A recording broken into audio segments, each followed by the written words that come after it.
구약성경 역대상 26장 4절과 5절, 2절 말씀인데요. 우리 함께 한 목소리로 같이 합독하도록 하겠습니다. 시작. 오베데돔의 아들들은 맏아들 스마야와 둘째 여호사밧과 셋째 요아와 넷째 사갈과 다섯째 느다넬과 여섯째 암미엘과 일곱째 이사갈과 여덟째 볼레데이니 이는 하나님이 오베데돔에게 복을 주셨습니다. 아멘. 여러분 믿음으로 선포하겠습니다. 잘 되고 있습니다. 기도하면 됩니다. 네, 감사합니다. 여러분의 입술에 고백대로 되시기를 주님의 이름으로 축복합니다. 아멘. 오늘은 축복의 톱니바퀴라는 제목으로 우리 하나님의 말씀을 함께 나누도록 하겠습니다. 어렸을 때 저희 집 거실에 아주 큰 괴종시계가 하나 있었습니다. 앞에 화면에 이제 준비를 해봤는데 예전에 저희 집에 있던 그 괴종시계는 아닌데 저런 비슷한 류의 괴종시계. 고개 끄덕이시는 분들은 이제 나이 드신 분들, 그죠? 젊으신 분들은 아마 모르실 거고, 저게 이제 태엽을 감아서 사용하던 그런 괴종시계였습니다. 처음에는 저 괴종시계를 보면서 좀 신기했었습니다. 왜냐면 저희 아버지가 이제 시계밥을 준다고 하면서 꼭 이렇게 태엽을 감는 모습 꼭 나도 한번 좀 시켜달라고 그랬던 그게 참 신기했고요. 또 어떻게 하다가 나중에 한번 우연히 저 괴종시계 안을 좀 뜯어보게 됐는데 그 안에 수많은 톱니바퀴들이 이제 숨겨져 있는 그런 것들을 보면서 좀 신기했습니다. 왜냐면 그 톱니바퀴 하나하나가 돌면서 이 앞면에 있는 그 시계바늘이 움직인다라는 것을 이제 그때 이제 알게 된 겁니다. 앞에 화면에 보이시는 것처럼 시계판의 그 앞면, 자, 이걸 뒤를 열어보면 저렇게 수많은 톱니바퀴들이 서로 이제 맞물려 있는 거죠. 그런 것들이 하나하나 움직이면서 맞물리면서 그 힘이 또 다른 톱니바퀴에 전달이 되고 결국 그 결과 이제 시계바늘이 움직이게 되는 그런 원리인 겁니다. 결국 겉으로 보이는 시계바늘이 움직이려면 사실은 보이지 않는 곳에서 그 작은 톱니바퀴 하나가 아주 중요한 역할을 해야 된다는 것입니다. 보통 우리는 겉에 보이는 것들에 많이 집중을 합니다. 겉에 보이는 시계판 그리고 겉에서 움직이고 있는 그 시계바늘에 우리는 집중을 하지만 실질적으로 중요한 것은 뭐냐면 그 안에서 움직이고 있는 보이지 않지만 아주 작은 그 톱니바퀴 하나가 굉장히 중요하다는 것입니다. 사실 처음에는 이걸 별로 주의 깊게 살펴보지 않았었습니다. 그냥 신기했을 뿐이에요. 아, 시계라는 게 이렇게 움직이는 거구나. 근데 제 나이 한 24살 때였던 것 같습니다. 제가 군대 생활을 하면서 아주 큰 영적인 체험을 제 인생 가운데 한 적이 있습니다. 설교 또 뭐 강의 뭐 이렇게 하면서 몇 번 말씀드린 적이 있었는데 제가 이제 밤에 당직 사령이 돼서 이제 야간 순찰을 돌게 된 겁니다. 그러니까 군부대가 있으면 이렇게 군부대를 주변을 감싸는 철책이 있거든요. 그러면 이 철책 중간중간에 이제 경계 초소를 세우면 밤마다 이제 군인들이 이제 2명씩 야간에 짝을 지어서 이제 경계 근무를 서게 되는 겁니다. 저는 뭐 당직 사령이니까 그렇게 초소에 들어가서 경계 근무를 하는 그런 입장은 아니었고 이제 밤새 이 초소들이 잘 운영이 되는지 근무자들은 또 자기 순서에 맞춰서 잘 근무를 교대를 하고 있는지 또 하루에 한 번 정도는 그 밤에 초소들을 전체적으로 한번 순찰을 돌면서 경계 상태에 이상이 없는지를 순찰하는 그런 일들을 좀 했었습니다. 근데 그날도 한 새벽 2시쯤, 2시에서 3시 정도? 좀 한밤중이었죠. 한밤중에 이제 순찰을 돌다가 그만 은혜를 받은 겁니다. 하나님을 만난 거죠. 기가 막히지 않습니까? 어떤 사람들은 이제 부흥 강사님들 와서 막 나무 뿌리 뽑다가 은혜 받고 수련회 가가지고 막 그러다가 은혜 받았다고 하는데 저는 군복 입고 순찰 돌다가 하나님의 은혜를 경험을 한 겁니다. 참 독특하죠. 그러니까 별별 은혜가 다 있는 겁니다. 사랑하는 성도님들, 하나님께서 그 사랑하는 자녀를 만나주시고 그 자녀에게 은혜를 주실 때는 장소를 가리지 않으시는 줄 여러분 믿으시기를 바랍니다. 네, 감사합니다. 여러분이 아멘 안 하면 제가 이상하잖아요. 순찰 돌다가 받았다니까. 당장 여러분이 지금 이렇게 교회에 나오셔서 설교 듣다가 이 교회 현장, 예배 현장에서 은혜를 받으실 수도 있고, 또 영상으로 예배를 드리시다가 소파에 앉아서 은혜를 받으실 수도 있고, 또 어떤 분은 이제 예배 후에 집에 가시다가 차 안에서 은혜를 받으실 수도 있고, 또 오늘 밤 편히 잠을 주무시다가 하나님을 만나실 수도 있을 겁니다. 뭐 이상한 의미로 만나시지 마시고 하나님의 은혜를 경험하는 그런 시간들이 있을 수 있다는 겁니다. 그러니까 언제 만날 수 없으니까 사실 우리는 매 순간 우리의 그 영적인 긴장을 늦추지 말고 항상 영적으로 깨어있는 삶을 우리가 살아야 되는 것입니다. 다만 한 가지 아쉬운 건 제가 그 은혜 현장을 다시 갈 수 없다는 겁니다. 군부되다 보니까 함부로 출입할 수가 없어요. 그러니까 여러분은 저처럼 은혜를 받으셔도 감사한 것이지만 가급적이라면 가볼 수 있는 곳. 그래서 여러분이 혹시 영적으로 좀 힘들 수도 있잖아요. 영적으로 좀 힘들어서 재충전이 필요해. 하나님이 나를 처음 만나는 첫사랑을 회복하고 싶어. 그러면 언제든지 가볼 수 있고, 또 와서 언제든지 기도할 수 있고, 언제든지 찬양을 마음껏 부를 수 있는 어디입니까? 네. 여기 한밀교회 성전에 오셔서 은혜 받으실 수 있기를 바랍니다. 우리 옆 사람에게 한번 얘기해 볼까요? 여기가 은혜의 자리입니다. 여기서 은혜 받으십시오. 네, 괜히 저처럼 군부대에서 받지 마시길 바랍니다. 아무튼 제가 그 야간에 이제 군부대를 순찰하다가 은혜를 받았다 말씀을 드렸는데, 그때 받은 은혜의 경험, 그때 받은 그 은혜의 사건이 어떤 것이었냐면, 제 삶을 관통해서 저를 이끌어 가시는 그 하나님의 예비하심, 하나님의 인도하심, 그 하나님의 사랑, 그것을 저는 경험하게 된 겁니다. 사실 제가 사역을 하기 전에 참 많이 고민을 했었습니다. 사역을 하면서도 항상 하나님 앞에 과연 제가 잘하고 있습니까? 항상 하나님 앞에 고민을 가지고 살아가고 있지만, 사역을 시작하기 전에는 참 많은 고민이 있었습니다. 어머니의 서원으로 사실 목회자가 되기 위해 총신대학교라는 신학대학을 갔었고, 그리고 총신대 신학대학원까지 합격을 했고, 그렇게 군대에 학사장교로 또 입대까지 했던 상황입니다. 사실 군복무가 이제 3년 3개월, 군복무를 딱 마치고 나면 저는 자동적으로 신대원에 들어가게 돼 있었고, 또 신대원에 들어가면 이미 그때 다니던 교회에서 전도사로 사역하기로 이미 다 이야기가 진행이 됐던 상황이었습니다. 그러니까 사실 어떻게 보면 이미 그 사역의 길을 다 되어 있었던 상황인데, 제 마음속엔 여전히 제가 저희 사역에 대한 어떤 그런 회의감이 좀 있었던 거죠. 내가 사역을 하는 것이 과연 하나님의 뜻일까? 아니면 어릴 때부터 주입하듯이 세뇌하셨던 그 어머니의 욕심인 걸까? 그러니까 제 마음속에 그것이 많이 고민이 됐고 많이 갈등이 됐었고, 그 외에 여러 가지 것들이 이제 고민이 돼서 사역에 대한 하나님 앞에 항상 기도하면서 고민하던 그런 시기였습니다. 어떻게 보면 사실 좀 늦은 고민이라고 할 수 있죠.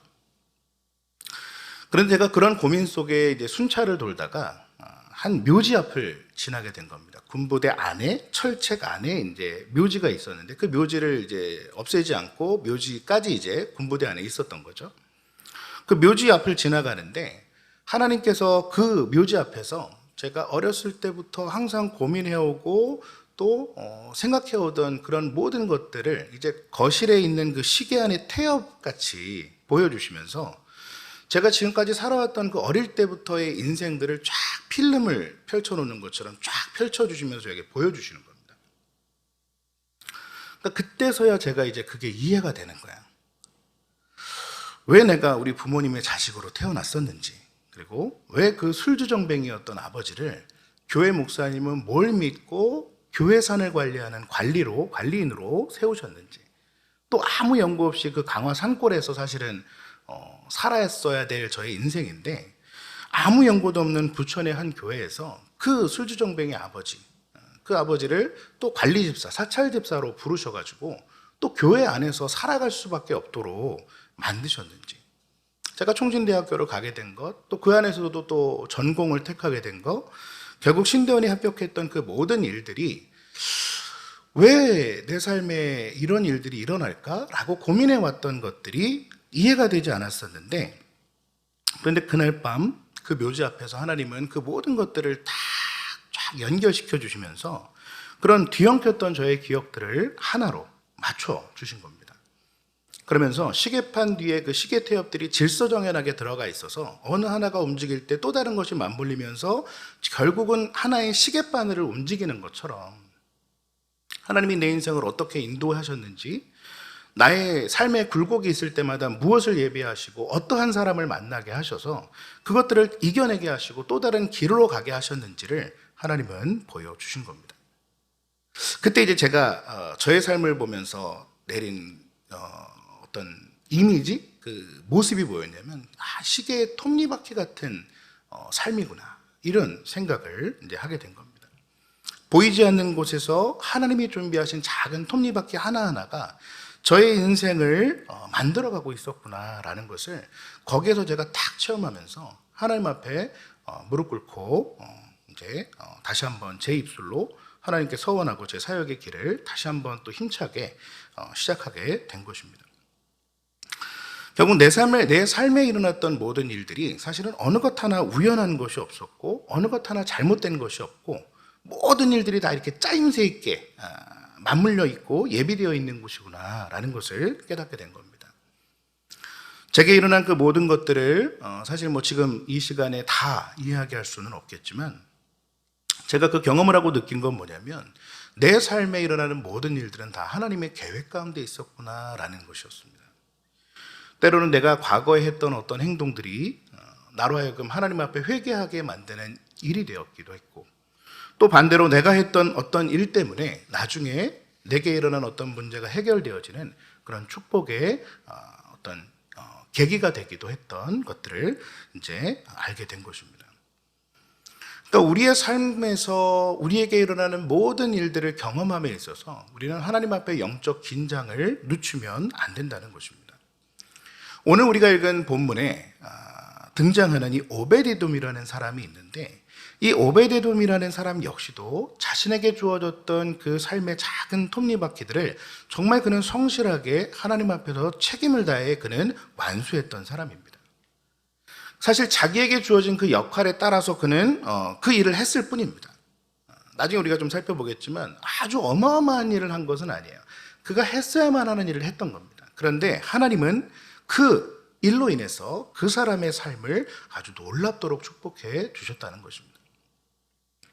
오늘 이 밤에 저 여러분이 그 오베데돔이 받은 축복은 무엇인지, 그리고 그 오베데돔이 하나님 앞에서 만나게 되었던 톱니바퀴, 또 돌렸던 그 축복의 톱니바퀴가 무엇인지를 살펴보면서 함께 은혜 받는 이 밤이 되었으면 좋겠습니다.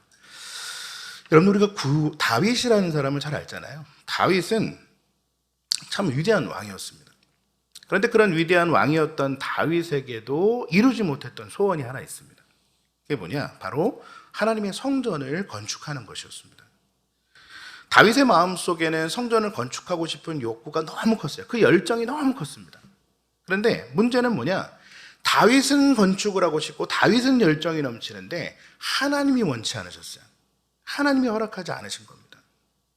그러니까 다윗은 너무나도 아쉽지만, 열정 같아서는 자기 혼자 하고 싶지만 하나님이 허락하시지 않으니까 이 마음을 접어야만 했어요. 하지만 다윗은 그냥 두 손 두 발 다 들고 포기한 것이 아니라, 비록 자신은 못하지만 자신의 뒤를 이어서 왕이 되는 솔로몬이 그 성전 건축을 이어나갈 수 있도록 성전 건축에 필요한 모든 물자들을 다윗은 스스로 다 준비하기 시작합니다. 역대상 22장 5절 말씀에 보면 다윗이 그렇게 준비한 것들, 죽기 전에 준비한 것들이 많았다라고 이야기합니다. 내가 이제 그것을 위하여, 여기서 그것은 성전 건축입니다. 내가 그것 성전 건축을 위하여 준비하리라 하고 다윗이 죽기 전에 많이 준비하였더라. 그러니까 그 준비한 것이 얼마나 많았냐면, 역대상 22장 14절에 보니까 금 10만 달란트, 은 100만 달란트, 그리고 놋과 철과 제목과 돌은 그 무게를 달 수 없을 만큼 힘이 많았다. 이렇게 성경은 말씀합니다. 자기가 짓는 것도 아니잖아요.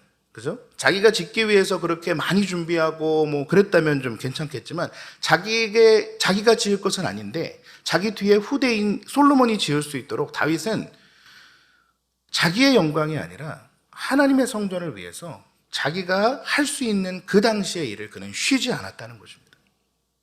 바로 그것이 다윗이 만난 그런 톱니바퀴가 아닐까 또 생각해 봅니다.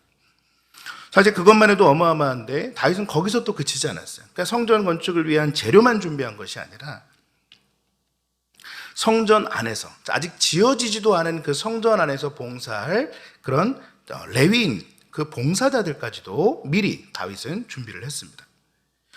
오늘 본문이 되는 역대상 22장부터 26장까지 보면 이 레위인의 조직도가 나옵니다. 다윗이 구상한 조직도가 나오는 거예요. 그런데 다윗은 자기가 짓는 것도 아닌데 성전 건축을 위한 재료를 준비하고 지어지지도 않은 그 성전에서 봉사할 레위인들까지도 구성을 한 거예요. 그러니까 다윗이 얼마나 그 앞을 내다보면서 했는지 모릅니다. 그 당시 만 20세 되는 그 레위인의 총수가 3만 8천여 명 정도였는데 다윗은 그들이 가진 그 재능에 따라서 그 직무를 이렇게 배정을 했습니다. 2만 4천 명은 제사장을 도와 성전 안에서 여러 가지 사무를 돌볼 수 있는 일을 하게 하고 6천 명은 재판 일을 관장하게 했고 나머지 8천 명을 이 성전을 위해 봉사할 문지기와 찬양대로 세운 것입니다. 오늘 우리가 읽은 본문 4절과 5절 말씀, 사람의 이름이 쫙 나열됐었죠. 자, 오늘 본문 4절과 5절 말씀은 바로 그 성전을 위해 봉사하는 문지기로 섬긴 오벳 에돔에 관한 내용입니다. 오벳 에돔이 8명의 자식을 낳았는데 이들이 다윗에 의해서 문지기로 이미 내정이 된 거예요. 그런데 이 문지기로 세워진 오벳 에돔이나 자손들을 보면서 성경은 뭐라고 얘기하냐면 그들이 하나님께서 오벳 에돔에게 베푸신 축복이라고 이야기를 하는 겁니다. 맨 뒷부분에 보시면 이는 하나님이 오벳 에돔에게 복을 주셨습니다 이야기합니다. 다시 말하면 오늘 우리가 읽은 이 본문 4절과 5절 말씀은 그냥 한 개인의 가정사를 이야기하는 것이 아니라 하나님께서 이 오벳 에돔이라는 사람에게 주신 이 축복이 무엇인지를 보여주고 있는 겁니다. 왜 그러면 오벳 에돔은 이런 축복을 받았느냐? 오늘 본문은 그가 축복을 받았다고만 하지 그 이유는 이야기하지 않거든요. 사무엘하 6장에 보면 그 축복의 이유를 우리가 알 수 있습니다. 사무엘하 6장에 보면 다윗이 여호와의 궤를 다윗성으로 옮기는 그러한 장면이 나옵니다. 그러니까 얼마나 귀한 일이었겠어요. 다윗은 성전을 건축하는 게 그의 꿈이었던 것처럼 하나님의 궤, 여호와의 궤를 자신의 성으로 옮기는 것 또한 그에게는 너무나 중대한 일이었습니다.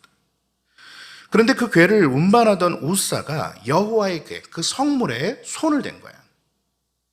어떻게 보면 별것 아니라고 우리가 생각할 수도 있지만 민수기 4장 15절 말씀에 보면 하나님은 그것에 대해서 분명하게 뭐라고 경고하셨냐면 그러나 성물은 만지지 말라 그들이 죽으리라 라고 말씀하셨어요.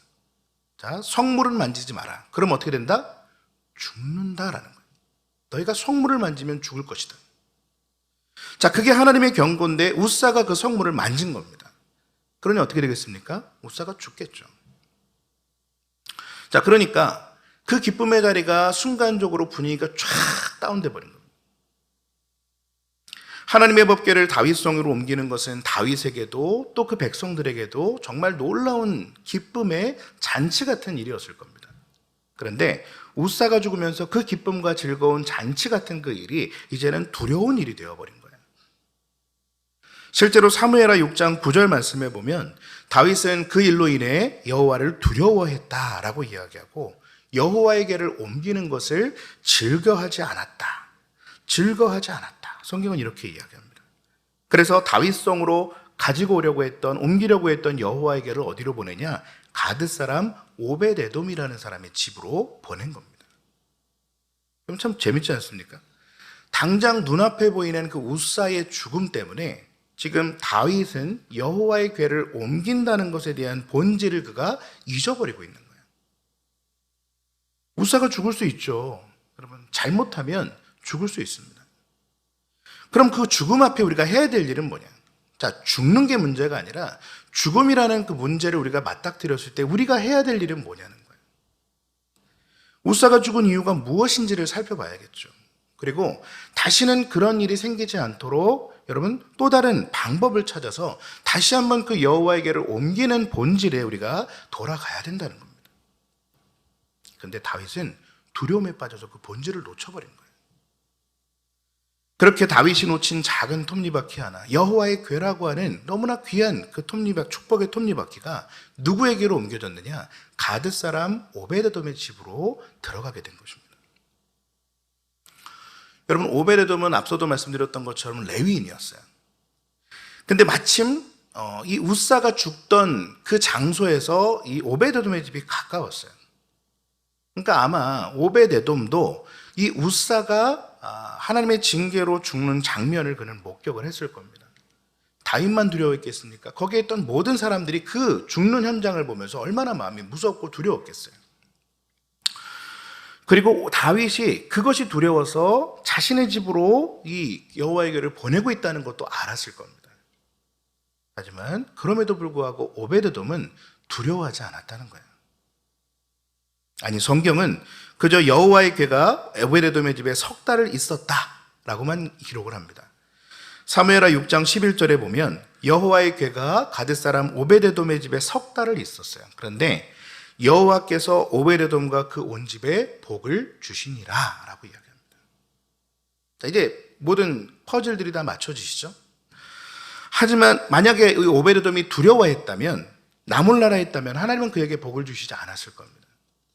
그런데 레위인이었던 오베데돔은 그는 정성껏 하나님의 궤를 자신의 집에서 모셨고 그것을 맞아들였습니다.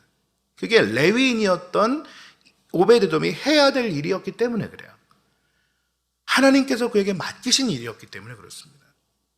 바로 그러한 태도, 그러한 모습, 묵묵히 자신의 일을 감당했던 이 오베데돔의 모습을 보면서 하나님은 그의 집에 복을 주신 것이고, 다윗도 그 복을 받는 오베데돔의 모습을 보면서 느낀 게 있잖아요.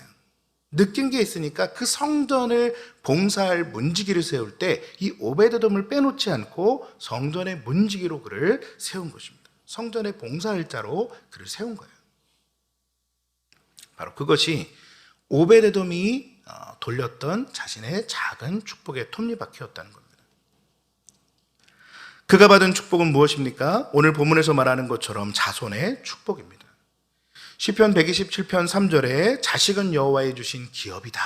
좀 잘 아시지 않습니까? 그런데 단지 오베데돔이 받은 이 자식의 축복, 자녀의 축복, 후손의 축복은 단순히 숫자만 많은 것이 아니에요. 다시 한번 오늘 본문 6절부터 8절 말씀을 보면 이 오베데돔이 낳은 그 자손들은 모두 다 용사들이었고 능력이 있는 능력의 사람들이었다고 성경은 이야기합니다. 오베데돔의 장자였던 스마야의 아들들은 족속을 다스리는 큰 용사였고, 오베데돔의 자손들은 다 능력이 있는 사람들이었어요. 심지어 그런 능력 있는 용사 같은 사람들이 오베데돔의 밑에서 62명이나 나왔다고 성경은 기록을 합니다. 여러분, 이것보다 더 큰 축복이 어디 있습니까? 우리 부모님들, 이 축복 하나면 게임 끝 아닙니까? 그죠? 그러니까 우리 부모들에게 있어서 가장 큰 축복이 이 자녀를 위해 기도하는 거잖아요. 우리가 새벽에 또 이렇게 금요일마다 예배 시간마다 여러분들이 시간을 내서 기도하는 기도의 제목 중에 자녀를 위한 기도는 아마 아무도 빼놓지 않을 겁니다. 하나님은 다윗조차 두려워했던 이 여호와의 궤를 자신의 집에 받아들이고 모시고 정성껏 받아들인 이 오베데돔에게 바로 그러한 자녀의 축복, 후손의 축복을 그에게 베풀어 주셨다는 것입니다. 사랑하는 성도님들, 여호와의 궤가 오베데돔의 집에 가게 된 것을 잘 생각해 보세요. 자, 여호와의 궤가 오베데돔의 집에 들어가게 된 것은 오베데돔이 그 마음속에 간절하게 원했고 계획을 하고 철저하게 계획해서 일어난 일이 아니라는 거죠. 하지만 그 궤가 정말 우연치 않게 자신도 모르는 사이에 자신의 삶 가운데 그러한 일들이 주어졌을 때 오베데돔은 하나님의 뜻에 그저 순종하고 묵묵히 자신이 해야 될 그 일을 그저 감당함으로써 자신과 후손들을 위한 그 축복의 톱니바퀴를 그는 정말 자연스럽게 그의 인생 가운데 맞아들이고 돌리게 되었다는 것입니다. 바로 그 하나님이 오늘 저와 여러분의 삶에도 이런 축복의 톱니바퀴들을 예비하고 계시는 줄 여러분 믿으시기를 축복합니다. 그것이 어떤 것일지 사실 우리는 잘 알 수 없습니다. 때로는 내가 보기에 작고 보잘것없는 일일 수도 있습니다. 또 때로는 다윗과 사람들이 두려워했던 것처럼 세상 모두가 힘들고 두려워해서 나로 하여금 하기 어렵고 힘든 그 일을 해야만 하는 그러한 결단이 필요한 일일 수도 있을 것입니다. 하지만 그것이 하나님이 원하시는 일이라면, 그래서 오늘 나에게 주어진 사명이라면 우리는 그 축복의 톱니바퀴를 우리의 인생 가운데서 결코 놓쳐서는 안 될 것입니다. 물론 그러려면 어떻게 해야겠습니까? 영적으로 잠들어 있으면 안 되고 우리가 항상 영적으로 깨어 있어야 될 겁니다. 바라기는 오늘 이 자리에 오신 우리 성도님들은 오늘 우리가 살펴보았던 그 오베데돔의 순종, 그리고 그가 그 순종으로 인해 받았던 후손의 축복, 이것을 잊지 마시고 항상 하나님 앞에 영적으로 깨어 있어서 여러분의 삶에 하나님께서 이미 준비하고 계시잖아요. 준비해 놓고 계시고 우리에게 맞닥뜨렸던 그 축복의 톱니바퀴들을 그냥 놓쳐버리지 마시고 정말 철저하게 순종하고 철저하게 하나님 앞에서 그 일을 하심으로써 여러분과 여러분의 자녀를 위해서, 또 여러분이 만나는 모든 사람들에게 그 축복을 흘려보낼 수 있는 그런 축복의 통로와도 같은 우리 한밀의 성도님들이 모두 되시기를 주님의 이름으로 간절히 바라고 축복합니다.